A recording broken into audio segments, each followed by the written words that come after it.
Welcome to the Viking Age podcast. This is the official podcast of the VikingAge.com. My name is Chris Schad. I'm a writer for the Viking Age Zone Coverage, Bring Me the News, and the Brookings Register. And we do this every Monday with a late week episode right here on the Viking Age YouTube channel. And we're in podcast form on Apple and Spotify the very next day. But however you consume us, make sure you rate, comment, like, and subscribe so you never miss a new episode and we can spread the word to the masses. And by the way, thank you to all of you. Before I logged on today, I was checking our member counts or subscriber counts, I guess would be the proper term. But we are one shy of 1,000 subscribers heading into today's show. So if you haven't subscribed and you're watching the beginning of the show, or maybe you're logging in later or whatever, hit subscribe. We'll get over 1,000 and that'll be pretty cool. It's always, I'm not big into follower numbers, whether it be social media or anything, but 1,000 subscribers for this podcast would be pretty damn cool. So I thank all of you that have subscribed, who have commented, who have shared, and done all of those cool things since I think I jumped on this podcast about 2 years ago with Adam Patrick. So again, thank you. Today's episode, normally we have a guest. No guest today. I tried to line one up. Everybody is hunkered down in their bunkers right now, trying to get their final takes for the 2024 NFL draft. So hopefully we'll have a guest next week for our late Friday episode, and Adam will be back on Monday. So it's just me. So what we're going to do here is I'm going to say my piece to open the show. You know, it's funny. I put a time frame on these, and I think the last time I did this, I was like, I'm only going to talk for half an hour. And I wound up talking for like over an hour. Not only because I had my own takes, but you guys submitted your own as well. So I'm going to talk about what I want to talk about. And at the end, if you want to comment, if you want to say anything, I'll run through those at the end of the show. And by the way, too, I want to apologize because I usually am the guy running the comments. And, if you submit like 10 or 12 of them, I'm usually trying to give other people a forum too. So we appreciate it. Keep commenting. But if I don't put all of them on here, it's nothing personal or whatever. It's just kind of getting through what we have to go through. So let's start off by talking about Jayden Daniels, because that is the big Vikings quarterback prospect that is getting the most attention right now. We've talked a lot about Drake May. You guys love Drake May. We've talked about JJ McCarthy. We've talked about Michael Penix a little bit. We've even talked a little bit about Bo Nix. But Jayden Daniels so far, maybe with the exception of Caleb Williams, who's going number 1 overall to the Chicago Bears, Daniels has kind of been the forgotten prospect because a lot of people just think he's going to go to the Washington Commanders at 2 or he's going to go to the New England Patriots at 3. But this week, it sounds like the Vikings are going to meet with Jayden McDaniels at Baton Rouge. They're having this big, detailed scouting process where they're going from campus to campus. They're having one-on-one interviews and workouts with draft prospects. But Daniels wasn't on that list. They did it for JJ McCarthy. They did it for Drake May. They did it for Bo Nix. And they did it for Michael Penix Jr. Daniels was the one quarterback that they haven't met with yet. KSTP's Darren Wolfson, I believe, said it will go down early next week. NFL Network's Ian Rappaport was the first to report that they were meeting. But we'll see where it goes. I mean, I like what the Vikings are doing as far as a scouting process goes. They have basically decided that they are going to leave no stone unturned in this quarterback search. And there is no guarantee that it will work. I mean, every, pick you make in the first round has a 50% hit rate, maybe even less. I mean, it either works out or it doesn't. You're not going to draft 2 Hall of Famers at 11 and 23 if you don't move up for a quarterback. But pro days are designed to help an athlete succeed because it's good for the school. I cover South Dakota State here in Brookings, and I went to their pro day. And, some guys, they don't want to do the drills because they did really well at the combine. There are other guys who, use that because, hey, this is a good chance to put something on tape. It's their own timers. It's their own weight room. It's a comfortable environment. Tucker Kraft, who was drafted by the Green Bay Packers last year, He mentioned it too. He's like, I slept in my own bed. I got a good night of rest. I was able to get a great 40 time in. These are all things that benefit the school during a pro day, and they're designed to help the athlete. When the Vikings do these one-on-one drills, they can do whatever the hell they want. It's like a job interview. They have more control. It's not like the combine where they sit down with them and they have 15 minutes to ask them, every random question they can think of rapid fire. There's no time limit. There's none of that. I think more teams are going to go to this method after seeing what the Vikings have done. And Albert Breer of Sports Illustrated did a great job of detailing everything and how the Vikings are looking at different quarterbacks, how they're looking at different situations and outcomes. It's the same stuff that I've made fun of the Vikings for over the past couple of years, but I love the fact that they're doing it with this quarterback search because it is an extremely important decision and it can't be made on a whim. I wrote an article at Zone Coverage that's going to drop on Saturday morning about the Christian Ponder pick. And I know everybody, Christian Ponder. Oh, you can't talk about Christian. If you say Christian Ponder's name into a mirror with the lights off 5 times, you'll get blocked on social media. It's a fun fact. It's a Vikings urban legend. Not by him, but other people that may be associated with him. Anyway, I looked a lot at that pick, and there are just a lot of different situations that the Vikings had compared to when they took Ponder. 2011, the Vikings didn't have this flexibility with the let's wait to talk about Christian Ponder. Nobody wants to talk about Christian Ponder anyway. I'm just kind of talking in circles here. That's what happens when I do a podcast by myself. But Jayden Daniels specifically, a lot of people have wondered why it took so long for the Vikings to arrange a meeting with Jayden Daniels. Many people think he could be going to the Commanders with 2, which is hilarious because apparently the Commanders are going to take 5 different quarterbacks at 2. We've heard them linked to Drake May. We've heard them linked to McCarthy. We've heard them linked to all of those guys. And, the Commanders can't take all of them, right? So somebody is lying. The Commanders might be trying to get more of a price in a sweetheart deal to move down from 2. The New England Patriots are definitely doing that right now. I think it's a very competitive market. And, those teams also need a quarterback. Like, they might not be in this position to take a quarterback again. So when the Vikings come calling with a trade offer, it could be one of the best trade offers we've ever, it could be the freaking Herschel Walker deal, which I don't want to see the Vikings do that. I don't think anybody wants to see the Vikings give up, what was it, a 1, 2, 3, and 4 for Herschel Walker. Like, I don't think anybody wants to see them do that for Jayden Daniels, Drake May, or any quarterback in this draft. But, Washington's got to do their due diligence, and does it outweigh taking one of the top prospects in what is billed as a quarterback-heavy draft? You could also look at this from the Vikings perspective.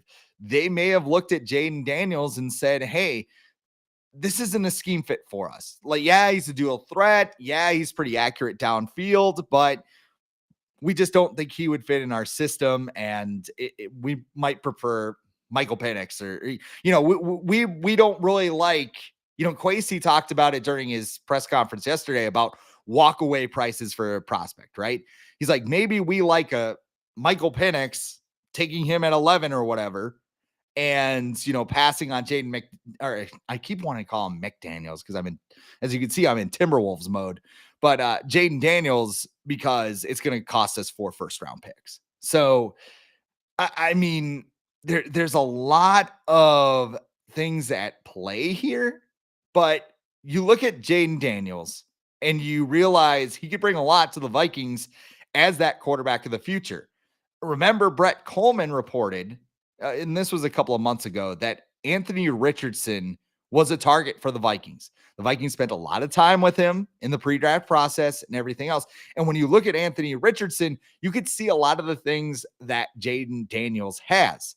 Anthony Richardson was a little bigger. I think a lot bigger. I think he's like 6'5", 245 or something. And obviously a dual threat quarterback, which Daniels is as well.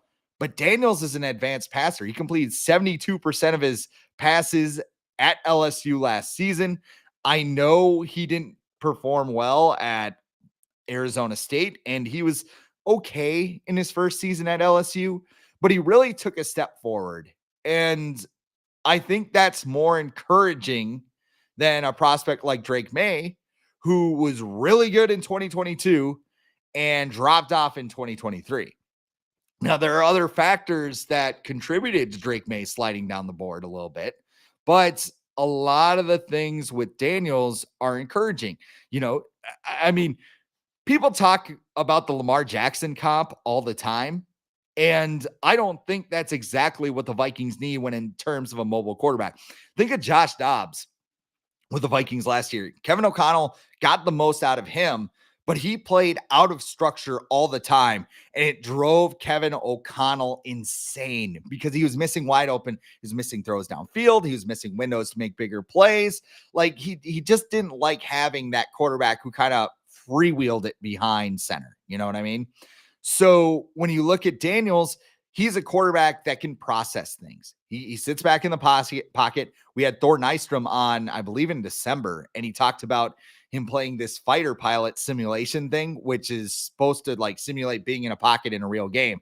And Daniels got so good at it, like he basically broke the game, pretty much is how it worked out. And a quarterback like that who can dissect plays and everything else, that is great. That is what Kevin O'Connell wants. He doesn't want a quarterback that just goes one read and runs downfield, because that's not going to work in the NFL.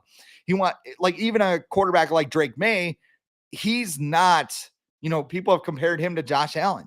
He's not Josh Allen, though, because he doesn't use his mobility in that same fashion where I'm going to make these chunk plays downfield with my legs because I'm a super athlete. He's more of a guy that will slide in the pocket, maybe make subtle movements, get away from a pass rush.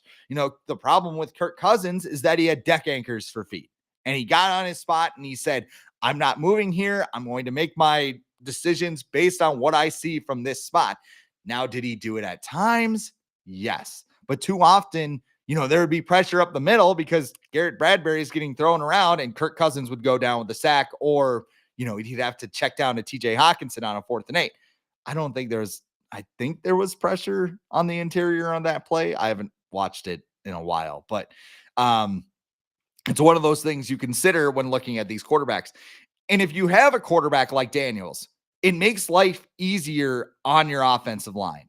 It might be why the Vikings are looking at Blake Brandel and saying, hey, he'll be good enough at left guard because we'll have a quarterback that can move around, that can get away from pressure. He's not going to just stand there stubbornly and not, move and get away from the pressure. So, I mean, that's kind of the things you're looking at here. Sorry, I can't talk. I'm trying to figure out how to transition, because if Daniels has a big interview, there is a chance that the Vikings could take him. Pro Football Focus's Steve Palazzolo said this morning that he thinks the Vikings are going to trade up from 11-3 to go get Jayden Daniels. And his price is a little low because he said it would just take 11 and 23. I think it would take at least a 2025 first round pick. And I know a lot of people are kind of panicking about that, but let's say the Vikings are just blown away in this interview. And this can go for any prospect. It's not just Drake May or, Jayden Daniels or whoever. Let's say they really like JJ McCarthy and they decide, hey, he's not going to last by the time we get to pick 11. Well, if they make that deal, they have an infrastructure that can provide a foundation for success. Kwesi Adolfo-Mensah, during his press conference yesterday, really hammered home the point that the supporting cast is a big factor when you evaluate a quarterback. Matthew Collar on the Purple Insider podcast yesterday mentioned that Pro Football Focus actually has a wins above replacement metric that's only available for teams, and they tweet out bits and nuggets sometimes when they want to get engagement. But Drake May's wins above replacement for everybody but the quarterback was like negative. Meanwhile, everybody else was like, Williams and McCarthy and and Daniels, they're all like around 2. So there was a big drop off with a prospect like May compared to Daniels. And when you look at the Vikings, if you go ahead and let's say you trade 2 firsts, 11 and 23 this year, and your 25 first for Daniels Daniels walks into a situation where he has Justin Jefferson at receiver. No, they're not trading him. Albert Breer also said he thinks Jefferson will be with the Vikings for a long time. I don't know, man. Keep pumping out that content, guys. Top 5 trades, Justin Jefferson. We gonna put him with Patrick Mahomes. Okay, yeah, whatever. Click like, comment, subscribe, whatever. You should do that for the Viking Age podcast, by the way. But you got Justin Jefferson on the outside. You got Jordan Addison on the outside. You'll get TJ Hawkinson back once he recovers from his torn, I believe it's a multi-ligament knee injury. He might not be back until October, but when he does get back, you'll at least have him. And you have an offensive line that has 2 cornerstone offensive tackles. For this year, the running game as well. I mean, does Aaron Jones stay healthy? Do the Vikings take a running back? Does Ty Chandler step up? Can that running game get going? But whatever it is, you have Kevin O'Connell at the controls. And this is why I kind of thought about Christian Ponder when I was thinking about Jayden Daniels. Because Ponder comes in, everybody talked about his smarts, right? And his leadership and his accuracy and all that. They're all things that the Vikings are kind of looking for in their next quarterback. But the problem with Ponder, along with his own shortcomings, was that supporting cast was dog shit. Like, you look around, you had Adrian Peterson in the backfield, and you had MVP, not just Adrian Peterson, like MVP Adrian Peterson in the backfield, and you had Percy Harvin at receiver. But then you also had like issues along the offensive line, and you had Bill Musgrave running the offense, and a head coach that was Leslie Frazier that was a defensive guy. So, I mean, Bill Musgrave I think he was in the NFL for 10 years, and he had a top 10 offense in one of the years that he was a coordinator, and it wasn't with the Vikings. Christian Ponder's average yards per attempt were around 5 between 2012 and 2013. The offense sucked. And the defense wasn't much better, but it carried them in 2012 for a couple of weeks, and then everything fell apart in 2013. So, I mean, you have to kind of look at it that way, where any quarterback that's walking into TCO Performance Center in the next couple of months is going to be in a way better situation, not only than the 2011 Vikings were. I mean, they had Jerome Simpson was the number 2 target on that team. Like, it makes sense why Ponder struggled. And again, I'm not saying that if Christian Ponder walks in and has Justin Jefferson to throw to, he's magically going to be a good quarterback. Hell, I'll say this, they could make the playoffs with Christian Ponder at quarterback. Maybe that's something I'll have to social later. But I think, if you I saw 2 people log off as soon as I said that. So that's pretty funny. But, I think the infrastructure is good enough to support anybody that they draft. And a blue chip prospect like Jayden Daniels, like if you draft Jayden Daniels and he jumps on the field and he succeeds right away, that 2025 first round pick isn't going to be a top 10 pick. It might be a top 10 pick anyway, but the 2025 draft isn't projected to be as great as this draft is, especially at quarterback. So what do you do there? I mean, Kwesi talked about, just because something's risky doesn't mean you shy away from it. And this is one of those scenarios. So who is falling? Is it Daniels? Is it May? Like, somebody's going to fall here. Because like I said, Washington can't take 5 guys with the second overall pick. They have to take one guy, and then you're going to see guys go down the board. Do they take the guy that the Patriots like? Does it get to 4 and JJ McCarthy's still sitting there and the Vikings call the Cardinals and they make that deal? There's a lot of things the Vikings can do, especially with these 2 picks. And there was some news this morning as well. I don't know if you guys saw it, but Mike Florio, who has been very plugged in about this whole Kirk Cousins, Atlanta Vikings tampering thing, he suggested that the Vikings could swap first round picks with the Atlanta Falcons. Now, tampering cases usually don't result in something with the other team, but if the Vikings go from 11 to 8, that's going to require a lot less to move up in the draft and maybe give them a leg up on a team like Denver, maybe New York, some other team that Vegas is looking for a quarterback. That gives them another leg up. So I have my doubts the NFL would go that far, but this could also be their opportunity to send a message to the Falcons. Like, it is a 3-pick difference. And I'm sure the Falcons would just be like, all right, it sucks, but we got Kirk Cousins, right? We're moving down 3 picks. We were going to take Dallas Turner anyway. Or like, oh, well, now instead of Dallas Turner, we're going to get Jared Verse because they're probably going to take an edge rusher. Or maybe, they go, well, Roma Doomsday is pretty good, but we're going to get Malik Neighbors instead. Like it's a small difference for the Falcons. Where compared to the Vikings, 3 picks is massive. We've talked about, maybe they should have won that game in Vegas where it was 3-0. Maybe they should have dropped another game with Josh Dobbs instead of the whole Creed vibes thing. If they had lost 2 more games, they'd have a top 5 pick in this draft. It's just, and I know people are out there, they want to see the team compete, and I agree with that. Like, it's disheartening when you see your team not show up. If you're a Minnesota Wild fan, you know what I mean. But, when your season is basically toast, like I don't know. So that's a moot point. It's a moot discussion. I mean, if they wind up with Jayden Daniels, I would be very excited because that was the guy I wanted at the beginning of the process. I kind of faded away from him as the draft process played out because it didn't seem like he was going to fall to the Vikings. But the fact that they're meeting with him and that, there are reports out there that he has genuine interest in joining the Vikings, that's exciting. Like, I would be very excited to see a guy with video game qualities and is an accurate passer downfield wind up with the Vikings. So that is what I have there. Let's do a quick check of the comments here. I got a bunch here. Holy cow. Viking Jerome. He was lighting up the comments the other day. He says he's scolding. He also thinks Drake May is going to fall. And he also thinks, let's see what he sees. JJ McCarthy with trade with Chargers. So he thinks the Vikings are going to trade up at 5 for JJ McCarthy. I could see that.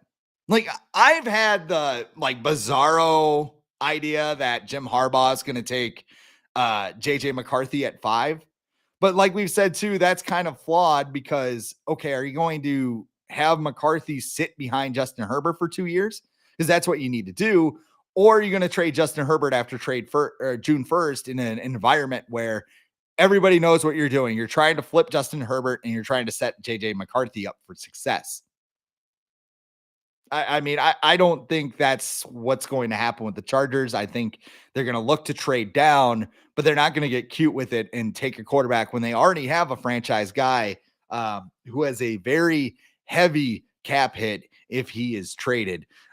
Nick Riley also logging on. Thanks for commenting. He says, I'm beyond positive we trade up to 3 and get May. I think that's the most likely outcome at this point. I was going to save a pie chart for a little bit later. I know pie charts are somebody else's thing, but I wanted to use it because it was pretty simple to kind of handicap things. I'll go into it right now. What the hell? I think there's a 40% chance the Vikings trade up for Drake May. I think that's their guy. The connections are strong. They talked about supporting Cast a lot during Kwesi's pre-draft presser the other day. So I think, with May, you're getting a guy who's big. He's a little erratic, probably has the city years. So Vikings fans would probably have to stomach Sam Darnold, at least for the first half of 2024. But the upside is so big. If we're talking about the quarterback with the most upside in the draft, like who is going to improve from now until the end of their career, I think Drake May is number 1. Because he's got the athletic tools, he's got the big arm and everything else. It's about the decision-making, and it's about, hey, can Kevin O'Connell coach this out of him? And I know Merrill Hodge was basically taking a flamethrower to Drake May in that WCCO interview about a week ago, but I think Hodge, Hodge just sees this thing. And he said too, coaches, there is such an ego with NFL head coaches. Like, look at Kyle Shanahan. I shit on him all the time because it's just like offensive genius Kyle Shanahan. I'm the greatest schemer ever. And he's got George Kittle, Drake May, or excuse, not Drake May. Who knows? He's got George Kittle. He's got Christian McCaffrey, Brandon Ayuk and Deebo Samuel at the skill. Well, of course he's going to be a great offensive mind because that offense is going to succeed, in most circumstances. So hell yeah, Kyle Shanahan's one of the greatest offensive minds there is. Every coach is going to look at a prospect like Drake May and see the potential and go, I can fix him. Like that's basically what this whole game is. You're looking at these quarterbacks and going, I can fix that guy. I can fix that other guy. I can fix whoever. Like it kind of gets to Riley's other point, Nick's other point. I was calling him by his last name, but May is the best quarterback in draft 2. Like I said, I think in terms of upside, you're absolutely correct. So if they go ahead and they trade up for 3 and Drake May is the choice, I'm going to be on board with that. If they trade up to 3 and Jayden Daniels is the best choice, I'm going to be on board with that as well. So it's going to be very interesting to see who the Vikings decide. I was like in the middle of my pie chart and then I kind of got distracted there. So I have Drake May at 40%. I have JJ McCarthy at 35%. A lot of buzz going on right now. You have same questions with May, but he's more of a projection because he had that small sample size at Michigan. Michael Penix Jr., I have at 20%.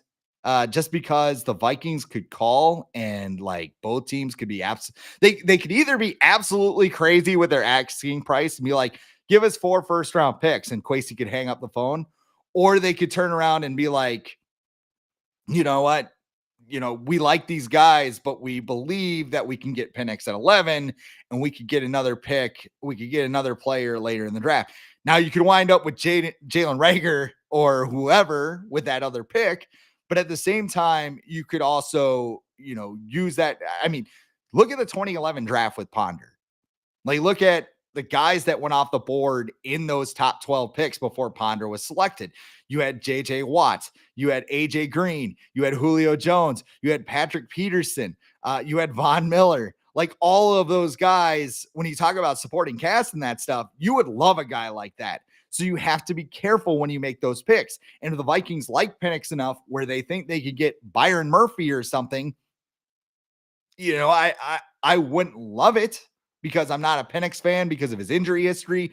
He has kind of gaps in his decision-making at times. And there are just times where he just kind of plays YOLO ball and tries to sling it downfield instead of making the read in the lower levels where he's inconsistent and a little bit inaccurate. But again, is that coaching? Is that just a rewiring thing? Like it's like the inverse of Kirk Cousins. Like Kirk Cousins always wanted to like make the safe play and everything. And Kevin O'Connell kind of taught him, hey, you can throw it up to Justin Jefferson in double coverage. He's going to come down with it. And Kirk a little bit kind of learned that lesson. And then there are times like 4th and 8 against the Giants where he kind of reverted back to where he was. So I got Michael Penix Jr. at 20%. Jayden Daniels, I think it's low. I wrote this last night, but I think there's a 2% chance with Jayden Daniels. Daniels is meeting with the Commanders this week, so that could go just as well. But do the Commanders like JJ McCarthy better at 2? And does that cause Daniels and May to fall to 3? And then, the Patriots take one of those guys. And, I really think the draft starts at pick 4 for the Vikings. Unless the Patriots are open for business, then they're playing hardball, which is entirely possible.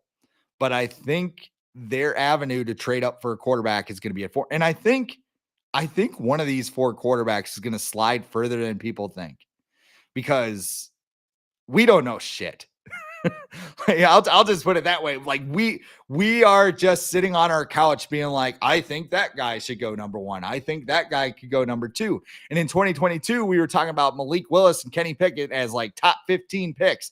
Pickett lasted until the 22nd pick, and Malik Willis was a 3rd round pick. Like we don't know how these guys are thinking about him. So it could result in 4 top quarterbacks going into the top 4 picks, but it could also result in whatever. So I don't know. I'm putting Daniels super low because I don't think it will happen, but it doesn't mean it's not entirely possible. And then I put Bo Nix at 3% because Kevin O'Connell needs a robot quarterback like Teddy needs a tall receiver. If you remember that narrative back in the day, but I mean, that's kind of how I break it down with all that stuff right now. Let's talk about Kwesi Adolfo-Mensah's presser yesterday, because he basically broke down everything you need to know about the Viking scouting process and everything else. It was a little different because, like, normally, like, Rick Spielman was a freaking robot during these things. He's like, well, we're going to take the best player available, and that's how you wind up with Christian Ponder. Kwesi basically emphasized the importance of understanding a player's nuances and how they respond to different situations. That's kind of what they're doing with these one-on-one things. They're kind of, they're talking to the prospect. They're kind of, organizing some different scenarios for them to perform in. That's why I like that whole idea. And then he went on to say they prioritize a selection process that involves a deep commitment to understanding the player's abilities and potential. I would think that's every scouting process, but okay. He emphasizes the importance of quarterback accuracy and intangible leadership qualities. We've heard this a little bit from Kevin O'Connell, and he said that every team should have a unique approach to building a great quarterback with no one-size-fit-all option. And again, the thing that stood out to me is we look at the environment, not just player talent. So this gets back to Drake May. A player like Drake May, who lost Phil Longo to Wisconsin and didn't have Tez Walker for 4 games while he's doing the whole NCAA eligibility thing, like, those things come into consideration when you see him drop off. Now, May still made bad decisions. He still made bad throws, but those things matter. We just got done talking about that. And Kwesi said that the environment can make a significant difference in a quarterback's performance. And this was also something interesting he said to me. He said, this is something, this whole quarterback thing, that Kevin and I really set in motion when we first got here. So that was 2 years ago. Kirk Cousins was the quarterback the last 2 years. And if you don't remember, we did this whole, oh man, they love Kirk. Kevin O'Connell's going to jump in the casket with Kirk Cousins. He's going to tie his career to Kirk. He loves Kirk so much. I don't know if those things were as legitimate as we once thought. Because if they got here and they earmarked the 2024 quarterback class, it seems like the Vikings I think they knew what they had with Kirk from day one. And a couple years down the road, if Kirk Cousins goes ahead and, exceed, like, Kirk Cousins' ceiling is the wild card round. Or maybe the division. He got to the divisional round once because he won that playoff game because Kyle Rudolph pushed off in the end zone. So I think they know, hey, we have to take a swing at some point. And I think Kwesi actually mentioned that later in the press conference where, hey, we looked at this quarterback class a long time ago. We saw everything, and you saw it. There were signs that the Vikings felt this way with the contract offers that they gave Kirk Cousins. Like, after 2022, when Kirk Cousins led 8 fourth quarter comebacks, it would have been very easy for the Vikings to be like, you're our guy. We love you, Kirk. Here's the Atlanta deal. Here's 4 years, $180 million. A bunch of it is guaranteed. We love you. You're our quarterback for the next 4 or 5 years. We're hitching the wagons to you. They didn't do that. And I think a lot of people said it's Kirk Cousins that wants the 1-year short-term deals. And I think some of that is true. But I think on the flip side, you saw the contract that Kirk signed. It wasn't fully guaranteed. It was a 4-year deal. I don't think that offer was ever on the table for Kirk Cousins at any point over the last 2 years. They signed him to that extension to kind of buy time. And then they said, okay, 2024 draft, let's go. That's when we go get our quarterback. And that's why I believe the Vikings aren't just going to sit at 11 and be like, well, Michael Penix is here. We just take him. Yeah, it's too risky. Whatever. Can't trade 3 first-round picks. That also gets to Kwesi's comments about acquiring the second first-round pick. He called it an insurance product for better potential out. Excuse me. He called it an insurance product for potential better outcomes. It is interesting because the last example of this was the Saints in 2022. Give me 1 minute. I just need to drink some water. Spitting takes and ranting ridiculously makes a guy thirsty. So I apologize for that. But the New Orleans Saints traded for an additional first round pick in 2022. They didn't use it on a quarterback because the top quarterbacks were Kenny Pickett and Malik Willis. So I mean that kind of they might have not have done the research that the Vikings apparently have done over the last 2 years on the quarterback class. So and they got there, they're like, oh God, these guys suck. We better just do something else. They wound up taking I believe it's Chris Olave and Trevor Penning in that draft. Penning's not really. I mean, I think his PFF grade was like 50, so that's looking like a bust. But Chris Olave, good player, build the infrastructure, right? And then Kwesi Adolfo-Mensah kind of talked about, this whole taking a swing thing. And he said, because something is risky, it doesn't mean you have to stay away from it. He then said, we've got to take our swing, but it doesn't give us any pause. For me, the walkaway price for certain prospects is kind of where we're at here. I think, we talked about it a little bit about, some of the players that you could get and whatever. The Julio Jones, the Patrick Peterson, whatever. I feel like I'm talking in circles at this point. But again, if you're just joining us, if you decide, hey, we like JJ McCarthy, but we don't like him enough to give up 3-4 first round picks, you got to have a plan B. And it sounds like that's what the Vikings are doing. So I don't know, man. I mean, that I basically covered everything that Kwesi said in his presser. I don't think there's, too much to be drawn from it. Like I said, I think they're trading up. I think they're getting a quarterback. And I think that, 2 weeks from today, which is crazy to think about, like 2 weeks from today, we'll know the answer. We'll know who the Vikings quarterback of the future is. No more smoke screens, no more, 1-year deal discussions or whatever. We will know who they decide on. And that's why the next 2 weeks, maybe next week might be a little redundant. Like I kind of talked about like my process through the draft. Like at the beginning, I'm really excited. I'm watching combine. I'm studying all the tape. Then I hit this wall with the mock drafts and everything. And then it turns into, okay, let's just get the draft here. And then the week of the draft, it's like draft, all the draft stuff all at once. So that is basically my thought process there. Let's see here. Just going to look through the comments a little bit more. Viking Jerome said, younger the quarterback, the better. I mean, Joe Burrow was 23 when he was drafted. So now last year, the head and like that's another thing we should kind of consider with Penix. Like at this time last year, Hendon Hooker was going in the first round. And I think Penix is a much better prospect than Hendon Hooker, but he'll turn 24. Bo Nix, Phil Mackey called him the Van Wilder of college football because he was at Oregon and everything else. It's kind of it. Let's see what else he says. Caesar Augustus. Let's see what he's got for us. Says, after dealing with Kirk, we know that having a good arm doesn't make you top tier. May seems like more like a fellow traveler than a leader at quarterback. Then he says, he just commented one more. JJ McCarthy seems to have improved at every step. He has that it factor a guy like Royce Lewis has. Well, hopefully he doesn't have the same injury history that Royce Lewis has because that would kind of suck. But so good arm doesn't make you top tier. Okay. So this is his first comment is basically kind of saying May's not going to pan out because he's got a good arm and nothing else. Fellow traveler than a leader at quarterback.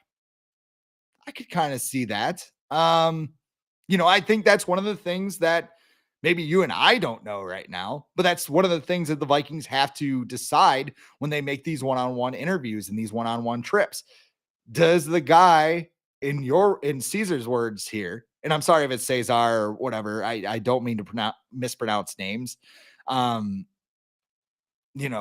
Do they have that it factor? Do they have the freak out factor that Kirk Cousins had in big situations? Like those are things you're going to know if you're in that contingent, or at least think after talking to the guy. So I don't know. like I said, I just enjoy the fact the Vikings are being thorough with this and not leaving any stone unturned ahead of the draft. So that's pretty much it. I think that's pretty much it for everything. I want to thank everybody who logged on and watched and commented and everything. Before you go, reminder, follow me at the real Chris Schad. I'm on Twitter or X, whatever you like to call it. I'm on Instagram. I do some TikTok stuff. Trying to do more content as long as my main job allows, but I have a lot of fun doing it. I have a lot of fun doing these solo episodes, even though I talk in circles, but it's a good time. So make sure you follow me at the real Chris Schad there.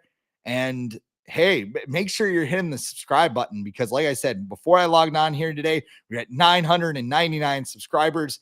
Let's get to 1,000. Let's do it today. Let's do it on Friday. Let's get over 1,000 by next Monday's podcast. And be like, we did it. We got to 1,000 subscribers.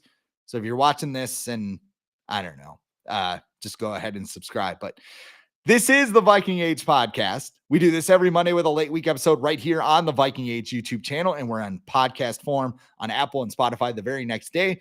But however you consume us, again, like, comment, subscribe, so you never miss a new episode. We can continue to get more people involved and make episodes like this more fun. Like I remember like doing one of these and there are like 2 people on here.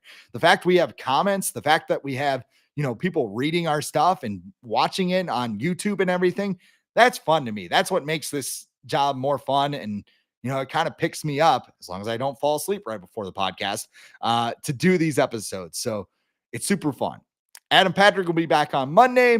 But until then, I am Chris Schad signing off. This has been the Viking Age Podcast.